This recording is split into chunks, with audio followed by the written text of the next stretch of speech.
यूनान की तरफ चलते हैं हम। कल हम बात कर रहे थे परमेनाइडीज़ की शाश्वतता।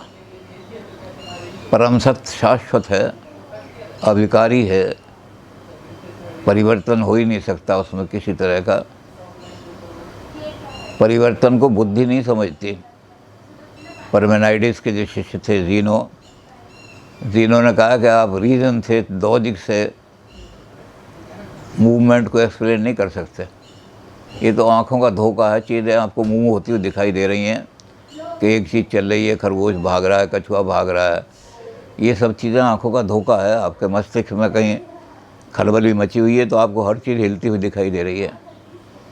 जैसे आग जलाओ तो आग के लपट के पीछे की तरफ अगर दूसरी तरफ देखोगे तो हर चीज़ें उस लपट के पीछे हिलती हुई दिखाई देंगी।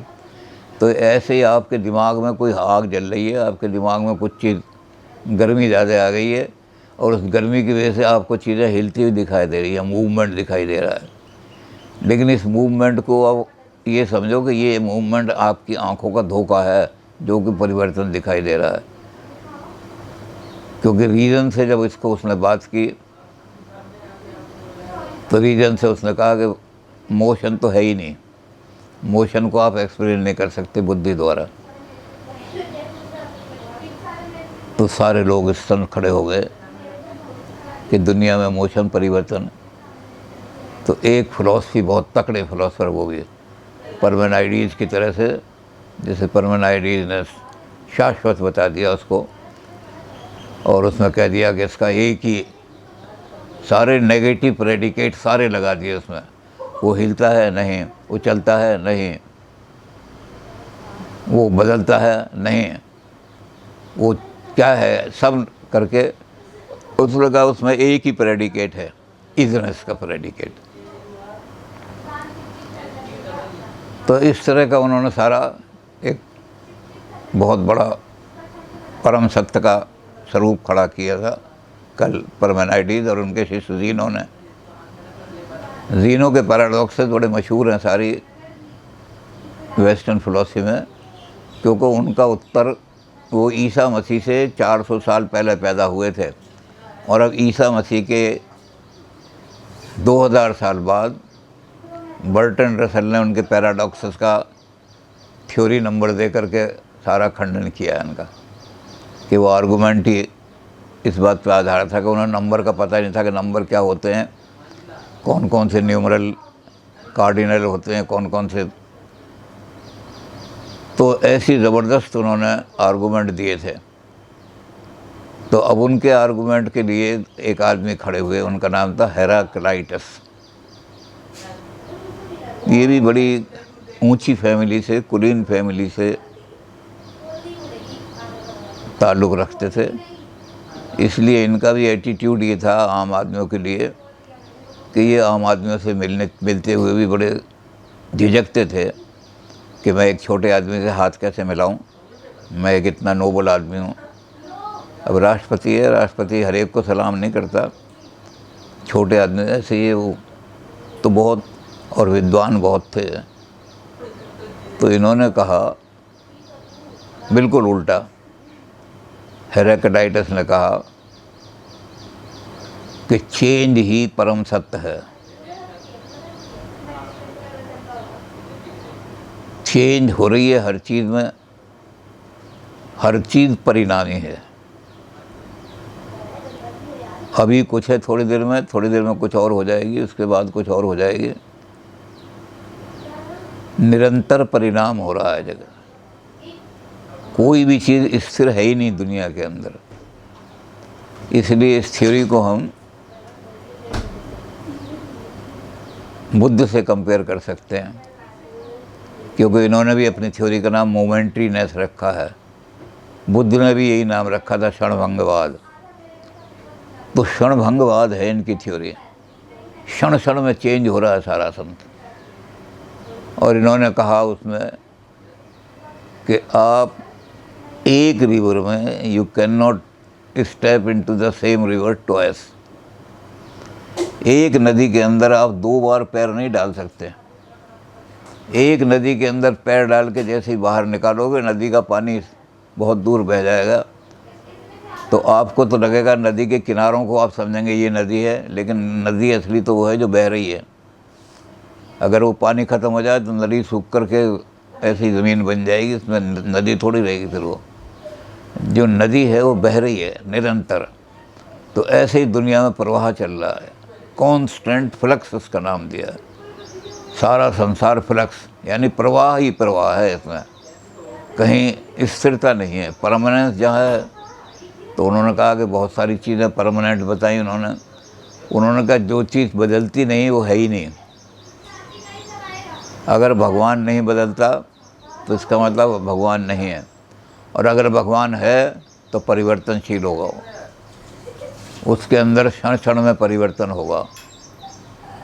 उन्होंने कहा कि जैसे वो ये देख रहा है कि इस समय भगवान अपने बैठा हुआ है और सारी दुनिया को देख रहा है, तो देखते देखते 1 मिनट बाद क्या हुआ कि एक जगह 10-12 आदमी मर गए। तो भगवान का परसेप्शन बदल गया। अब तक वो 2 लाख आदमियों को देख रहा था, अब 2 लाख -10 को देख रहा है। तो उसमें भी परिवर्तन हो रहा है। और अगर भगवान उस परिवर्तन को नहीं देख रहा या उस परिवर्तन से प्रभावित नहीं हो रहा तो इसका मतलब भगवान है नहीं। जो अगर वो होगा तो ज़रूर परिवर्तित होगा उसके अंदर। चेतना में हर चीज़ उसके आएगी तो परिवर्तनशील आएगी। अभी सब घूम रहे थे आराम से, अभी थोड़ी देर में झगड़ा होने लगा। तो भगवान देख रहा है झगड़े को या नहीं देख रहा? आँखें हैं उसकी तो देख रहा होगा। तो अभी पीस देख रहा था, अभी थोड़ी देर में उसके मस्तिष्क में भगवान के क्या आएगा? लड़ाई हो रही है, लड़ चल रहे हैं। तो भगवान के मस्तिष्क भी उसका बदलता रहता है अगर है वो। और अगर वो नहीं बदलता है तो इसका मतलब संसार में जो कुछ भी हो रहा है वो कुछ उसे दिखाई नहीं देता, तो इसका मतलब है ही नहीं।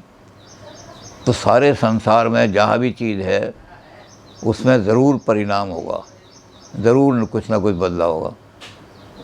कुछ परिणाम ऐसे हैं जिसमें स्पेस का बदलाव होता है, यानी एक जगह आज एक चीज़ एक जगह है, कल दूसरी जगह पहुंच जाएगी, थोड़ी देर में वो दूसरी जगह पहुंच जाएगी, फिर तीसरी जगह पहुंच जाएगी। तो कहीं कहीं तो ऐसा होता है कि जो स्पेस होती है उसकी जो स्थान होता है, स्थान का बदलाव होता है। कुछ चीज़ ऐसा होता है जिसकी परिस्थिति का बदलाव होता है। अभी वो एक पेड़ के नीचे रखा था कोई चीज़, थोड़ी देर में क्या हुआ, वो पेड़ गिर गया या पेड़ का वो गुद्दा टूट गया, तो वो धूप में आ गया वो जो चीज़ वहाँ नीचे रखी थी, तो परिस्थिति बदल गई। ऐसी दुनिया की परिस्थितियाँ बदली रहती हैं। तो कुछ चीज़ों में परिस्थिति का बदलाव होता है, कुछ चीज़ों में स्थान का बदलाव होता है, आज यहाँ अभी यहाँ है अभी वहाँ है। और कुछ चीज़ों में अपनी स्थिति का बदलाव होता है।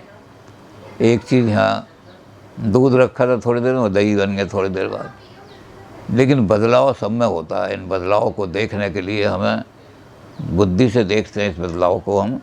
ये हमारी आंखें बिल्कुल देख रही हैं एक एक चीज़ को बदलते हुए, और हम उसको डिनाई कर दें तो वही बात होगी जो पहले उन्होंने कही थी, पहले नहीं मतलब आगे जाके कही थी ग्रीक वालों के, कि ग्रीक वाले इतना सोचते थे कि उन्हें कुछ दिखाई नहीं देता था। देयर हेड्स वर स्वेलन, इतने विचार उनके अंदर भरे हुए थे कि वो सर उनके फूल गए थे और आंखें बंद हो गई। तो हेराक्लाइटस भी कहते हैं कि ये लोग ऐसे हैं जिनकी आंखें बंद हैं, रियलिटी को नहीं देख रहे, बस रीज़न को देख रहे हैं। बुद्धि में मेरी बुद्धि के अंदर बदलाव एक्सप्लेन नहीं होता, इसलिए है ही नहीं बदलाव। तो कहते हैं रीज़न को तो देखे जा रहे हैं, सामने पत्थर पड़ा उसमें ठोकर लगे गिर जाएंगे, इस चीज़ को नहीं देख रहे हो। तो उन्हें अपनी आंखें खोल के देखना चाहिए हर जगह उनका। तो ये जो एग्ज़ाम्पल दिए उन्होंने, बहुत बढ़िया एग्ज़ाम्पल जो दिए कि एक नदी के अंदर 2 बार आप पैर रख कर दिखाओ। जैसे नदी का फ्लो हो रहा है ऐसे दुनिया में फ्लक्स ही फ्लक्स है सारा। तो इस फ्लक्स में सारी क्या चीज़ मिलेगी आपको? इस फ्लक्स में 2 चीज़ मिलेंगी। इस फ्लक्स में ये होगा कि एक चीज़ जब दूसरी चीज़ में बदलती है तो बदलाव वाली चीज़ पहले से उसके अंदर मौजूद होनी चाहिए। तो कहता है कि हर दुनिया की चीज़ में, संसार की जितनी चीज़ें हैं उसमें 2 अपोजिट पोल हैं, एक पोल से दूसरी पोल की ओर बदलता रहता है। सैकड़ों उसने एग्जाम्पल दिए हैं, लेकिन 2-4 एग्जाम्पल ऐसे जैसे जीवन के साथ मौत जुड़ी हुई है, धूप के साथ छाँव जुड़ी हुई है, दिन के साथ रात जुड़ी हुई है, प्रेम के साथ घृणा जुड़ी हुई है। तो ज़िंदगी के अंदर जब आप सारी दुनिया की चीज़ें देखोगे तो उसमें लगेगा कि एक चीज़ दूसरे को खींच रही है, एक पोल दूसरे को खींच रहा है। ये अपोजिट स्ट्राइफ कर रहे हैं, खींच रहे हैं एक दूसरे को। और ये जो खींचने वाले पोल हैं, इन्हीं के कारण से सारा जीवन बनता है। जिस जीवन में ये स्ट्राइफ नहीं है, अब वो कहते हैं अगर जीवन के साथ मौत ना होती तो आदमी क्यों मरता। इसलिए हेराक्लाइटस ने कहा कि जब 1 साल गुजरता है तो हमें खुश नहीं होना चाहिए। अब आजकल तो लोग ये कर रहे हैं ना, जन्मदिन मनाते हैं खूब खुशी के साथ। वो कहता है कि हमें नहीं मनाना चाहिए, कि मौत कंटेंड है हमारी लाइफ के अंदर, हर एक आदमी के अंदर उसका अपोजिट मौजूद है। अब वो अपोजिट जो है वो क्या है कि हम अपनी ज़िंदगी हमारी 60 साल है, तो अगले साल हम मौत की तरफ 60 साल के बाद हमें मरना है, तो अगले साल हम मौत के नज़दीक पहुंच गए, 59 साल में मर जाएंगे। उससे अगले साल 58 साल में तो हम मृत्यु की तरफ बढ़ते हैं, मृत्यु हमें खींच रही है वो स्ट्राइफ, और जीवन जो है कम होता जा रहा है। तो ये दोनों अपोजिट के अंदर स्ट्राइफ चल रहा है, यही जीवन है। जिस जीवन में स्ट्राइफ नहीं है वो जीवन भी नहीं है, वो एक ही चीज़ होगी उसमें। वो मर गया तो मर गया, जिंदा होता सारा जिंदा रहना चाहिए। और ऐसी चीज़ हो ही नहीं सकती कि एक आदमी इटर्नल हो। इटर्नल अगर कोई चीज़ है हमेशा के लिए, वो चेंज है। चेंज इटर्नल है, चेंज कभी भी ख़त्म नहीं होगी। कब से शुरू हुई है इसका भी पता नहीं हमें, ज़िंदगी का कब से शुरू हुई, तो चेंज ही सारे के सारे होता रहे। तो इस चेंज में क्या है, स्ट्राइफ, अपोजिट का स्ट्राइफ रहता है। एक पोल दूसरे पोल की तरफ बदलता रहता है। नॉर्थ पोल साउथ पोल बन गया, साउथ पोल नॉर्थ पोल बन गया, इस तरह सारा चलता रहता है। इस स्ट्राइफ को जब हार्मोनाइज कर लिया जाता है तो वो जीवन दिखाई देता है। उसने बड़ी अच्छी एग्जाम्पल दी है कि जैसे सितार के तार होते हैं, उसमें एक तार जो होता है, पहला तार, उसमें से मोटी आवाज़ निकलती है, और जो 7वां तार होता है उससे बहुत बारीक निकलती है आवाज़। जब हम तारों को उन्हें कसते हैं तो अगर सारे तारों को एक सही कस दें तो कोई आवाज़, कोई सुर नहीं निकलेगा उसमें से। एक ध्वनि तो एक आवाज़ तो निकल आएगी, लेकिन ध्वनि निकलेगी। तो ध्वनि कहाँ निकलेगी, जब मोटे सुर को मोटे उसमें कसा हो और पतले सुर को पतली तरह कसा हो। जब इस तरह से कस दिया जाएगा तो सुर, उसमें से सुर निकलेंगे। तो ये जो इस अपोजिट है बिल्कुल, कि एक बहुत बारीक, इसको आप हिंदी में समझना चाहें तो ये कह सकते हैं कि एक तरफ सा होगा, सा, और दूसरी तरफ होगा नी। अब जब दोनों इस तरह कस जाएंगे तो उसमें से तब स्वर निकलेंगे उसमें से, 7 स्वरों को। और अगर वो नहीं कसे जाएंगे तो कोई स्वर नहीं निकलेगा। तो जब ये अपोजिट है उनको हम हार्मोनाइज कर देते हैं, हार्मनी ऑफ द अपोजिट जो हो जाती है, तो ये संसार का सही रूप हमारे सामने आ जाता है। इस संसार के अंदर जितने अपोजिट हैं वो सब हार्मोनाइज होकर के चल रहे हैं, तभी ये संसार चल रहा है। नहीं तो ख़त्म हो जाए संसार। दिन के साथ रात लगी रहेगी, धूप के साथ छाया ज़रूर लगी रहेगी। एक आदमी धूप में जा रहा है तो उसकी छाया पीछे पीछे चलेगी। अगर छाया को आप हटा दो तो संसार ही ख़त्म हो जाएगा, हट ही नहीं सकती छाया, क्योंकि ये अपोजिट जो है साथ साथ चलेंगे। तो इसलिए कन्फ्लिक्ट का सिद्धांत जो है वो सबसे पहले, कि इस दुनिया सारी कन्फ्लिक्ट पर खड़ी हुई है, 2 अपोजिट फोर्स। अब ये अपोजिशन कैसी है, इसका वर्णन जो उन्होंने किया है वो ज़रा ज़्यादा टेक्निकल है, इसलिए उसको हम नहीं करेंगे। लेकिन इतना सिर्फ करेंगे कि उन्होंने कहा कि ये जो अपोजिशन है, ये अपोजिशन कैसी है, 2 तरह की अपोजिशन होती है। एक तो होती है कंट्राडिक्टरी अपोजिशन, ये परफेक्ट अपोजिशन होती है, और एक होती है कंट्रेरी अपोजिशन। तो ये सारी की सारी जो है वो कंट्राडिक्टरी अपोजिशन नहीं है, एक दूसरे को कैंसिल नहीं कर रही, बल्कि कॉन्ट्रेरी अपोजिशन है। तो कॉन्ट्रेरी अपोजिशन दोनों साथ साथ चल सकती हैं। तो ये हमारी अपोजिशन जो है कॉन्ट्रेरी अपोजिशन है, सिर्फ इसको हार्मोनाइज करना है हमने। अगर हमने इसको हार्मोनाइज करने के बजाय कंट्राडिक्टरी अपोजिशन बना दिया तो एक दूसरे को कैंसिल कर देंगे तो दुनिया ही ख़त्म हो जाएगी। तो हरकलाइटस ने पहला सिद्धांत तो ये दिया, flux, change, only change is real and change is eternal.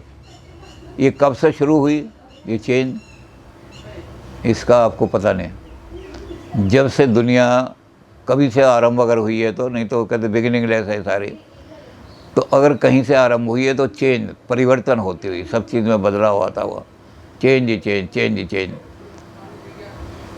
तो उसने कहा कि ये सारा सिद्धांत, एक तो उसने चेंज वाला सिद्धांत दिया। दूसरा, कन्फ्लिक्ट ऑफ द अपोजिट का सिद्धांत जो है ये आज के ज़माने में बड़ा महत्व रखता है। इसका नाम आज के लोगों ने दिया डायलैक्टिकल, डायलैक्ट में चलता है। मैंने एक बात कही, आप उसकी बिल्कुल अपोजिट बात कहो, फिर दोनों में से एक रास्ता निकलेगा। उनको हार्मोनाइज करो, उनको कंट्राडिक्टरी मत बनाओ, बल्कि हार्मोनाइज करो, दोनों को मिलाने की कोशिश करो। अब इसमें अगर हम इसकी मिसाल देना चाहें तो हम जैनियों की दे सकते हैं कि जैसे जैनियों ने सप्तभंगी न्याय बनाया अपना। जैनी जो हैं ही पर जोर नहीं देते, ये ही सत्य है। जैन दर्शन ही पर जोर नहीं देता, ही फिलॉसफी नहीं है, जैन दर्शन भी फिलॉसफी है। ये भी सत्य है, ये भी सत्य है। हो सकता है तेरी बात सत्य हो सकता है मेरी बात सत्य हो, क्योंकि ना परम सत्य को तू जानता है ना परम सत्य को मैं जानता हूँ। तो ये भी कहते हैं कि परम सत्य को तो कोई भी नहीं जानता।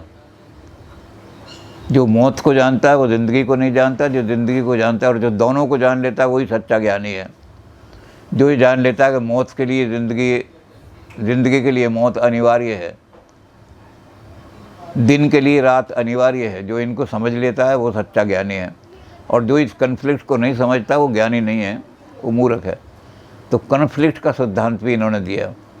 आज के युग में हेगल ने भी कन्फ्लिक्ट का डायलेक्टिकल लिया, मार्क्स ने भी डायलेक्टिकल मटेरियल दिया कि सारी दुनिया में कन्फ्लिक्ट से सारा काम चल रहा है। तो ये हेरकलाइटस की बहुत बड़ी देन है।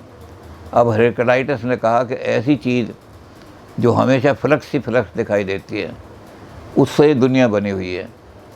तो एक आदमी तो कह रहे थे कि दुनिया बनी है पानी से, एक आदमी कह रहे थे दुनिया बनी है एयर से, एक आदमी दुनिया कह रहे थे अर्थ। तो इन्होंने कहा कि दुनिया फायर से बनी हुई है। फायर में हमेशा फ्लक्स होता है, शोले भड़क रहे हैं, एक शोला ख़त्म हुआ इतना दूसरा शोला आ गया, तीसरा शोला आ गया। तो दुनिया की जो है इसका चीफ स्टफ, प्राइमल स्टफ जो है इसका, वो फायर है। सबसे पहला जो द्रव्य है जिससे दुनिया बनी है वो अग्नि है। ये अग्नि जब ऊपर को ज़्यादा उठ गई तो ये चाँद और सूरज बन गए वहाँ, यहाँ पृथ्वी में रहे। तो इस सिद्धांत को भी, ग्रीक वाले सिद्धांत को हम भारतीय दृष्टि से देख सकते हैं। हमारे यहाँ भी वैदिक लोग ये कहते हैं अग्नि मीले पुरोहितम, अग्नि ही पुरोहित। सबसे पहला श्लोक ही है ऋग्वेद का। तो हमारे यहाँ उन्होंने कहा ये अग्नि 3 जगह है और तीनों जगह इसके कारण से अस्तित्व है। जब ये ऊपर चली जाती है ब्रह्मांड में तो ये सूरज बन जाती है और सूर्य की से सारा संसार चल रहा है। अगर सूर्य ख़त्म हो जाए तो दुनिया में एक भी चीज़ नहीं रहेगी जिंदगी।